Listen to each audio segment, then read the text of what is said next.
మంత్రి కొండా సురేఖకు నోటి దురుసు తగ్గలేదు. తరచూ ఏదో ఒకటి మాట్లాడి వివాదాలకు కేరాఫ్గా నిలవడం పరిపాటిగా మారింది.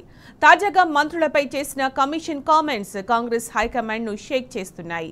చీటికి మాటికి నోరు పారేసుకుని కాంగ్రెస్ పార్టీ పరువు గంగలో కలుపుతుందని మంత్రి కొండా సురేఖపై హైకమాండ్ సీరియస్ అయిందట. నటి సమంత విషయంలో సైతం నోటి దురుసును ప్రదర్శించి చిక్కుల్లో ఇరుక్కున్న సురేఖ తాజాగా తోటి మంత్రులపై టంగ్ స్లిప్ అవడం చినికి చినికి గాలివానలా మారుతోంది.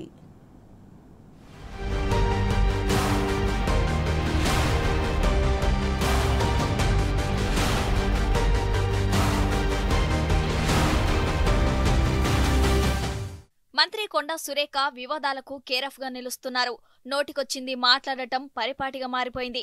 తన నోటి దురుస్తో ఇప్పటికే పరువు నష్టం కేసుల పాలైన ఆమె తాజాగా ఫైళ్ల క్లియరెన్స్ కోసం మంత్రులు కమిషన్లు తీసుకోవడం కామనంటూ యూనివర్సల్ స్టేట్మెంట్లిచ్చి అడ్డంగా బుక్కైంది. అవగాహన రాహిత్యానికి విచక్షణలేమి తోడవడంతో ఆమె రోజురోజుకు పీకొల్లోతు రొంపిలో కూరుకుపోతుంది అన్న చర్చ అటు ప్రభుత్వ ఇటు పార్టీ వర్గాల్లో జోరుగా సాగుతోంది.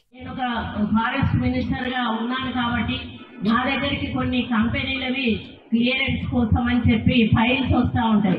మామూలుగా మంత్రులు అట్లాంటి ఫైల్స్ వచ్చినప్పుడు డబ్బులు తీసుకొని క్లియరెన్స్లు ఇస్తూ ఉంటారు.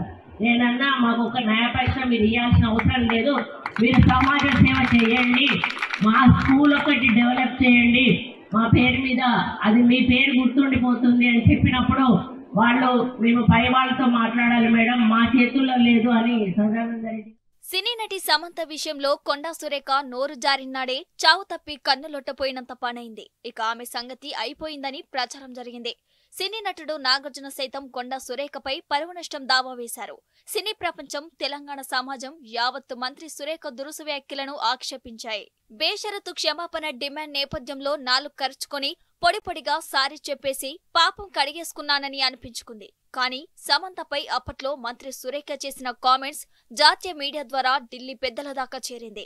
సీఎం రేవంత్ రెడ్డి కలగజేసుకుని పరిస్థితి చక్కబెట్టడంతో ఆమె కొంత ఊపిరి పీల్చుకుంది.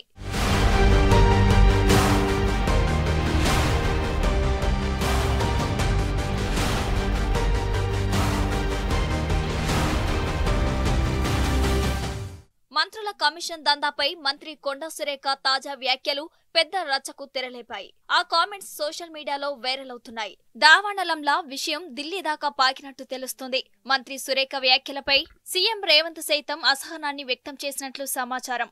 సురేఖ నోరు అదుపులో లేకపోవడం వల్ల ప్రభుత్వం పలచనవుతుందని ఆయన తన సన్నిహితుల దగ్గర వ్యాఖ్యానించారట.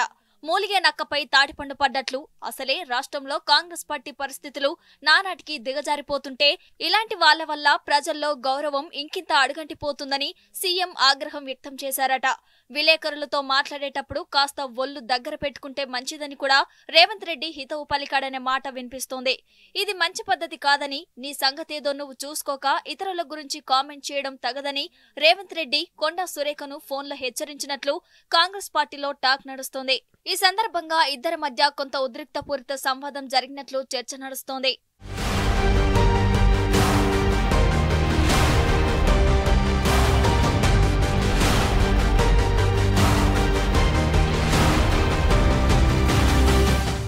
ఊరుకున్న కొద్దీ కొండా సురేఖ వ్యవహార శైలి మితిమీరిపోతుందని సహచర మంత్రులు సైతం రుసరుసలాడుతున్నారు.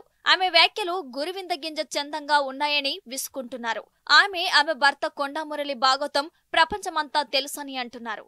ప్రభుత్వంతో సంబంధం లేని ఓ వ్యక్తిని ఓఎస్డీగా పెట్టుకుని ఆ భార్యాభర్తలు చేస్తున్న అరాచకాలు తెలియంది ఎవరికని ప్రశ్నిస్తున్నారు. దేవాదాయ శాఖ మంత్రిగా నైతికంగా బాధ్యతాయుతంగా వ్యవహరించాల్సిన ఆమె ఆ శాఖ ఉద్యోగులు సిబ్బందితో ప్రవర్తిస్తున్న తీరు అత్యంత వివాదాస్పదమైన విషయాన్ని మంత్రులు ఆఫ్ ద రికార్డులో గుర్తు చేస్తున్నారు. ఆ మధ్య జరిగిన సమ్మక్క సారక్క జాతర పనుల సందర్భంలో కమిషన్లు కాసుల కోసం కక్కుర్తిపడి తోటి మహిళా మంత్రి సీతక్కతో కయ్యానికి దిగిన విషయం కొండా సురేఖ మర్చిపోయిందని వ్యంగ్యస్త్రాలు సంధిస్తున్నారు. ఆ వ్యవహారంలో అలిగి కొద్ది రోజులు సెక్రటేరియట్ కు రాకుండా ఉంది ఎవరని నిలదీస్తున్నారు. సీఎం రేవంత్ రంగంలోకి దిగి ఆనాడు పంచాయతీ సర్దుబాటు చేసేంత వరకు చల్లారని కొండా సురేఖ ఇవాళ ఫైళ్ల క్లియరెన్స్ కోసం కమిషన్లు దండుకుంటున్నామని, మమ్మల్ని ఆడిపోసుకోవడం అసమంజసం, విడ్డూరమని మంత్రులు ఫైర్ అవుతున్నారు.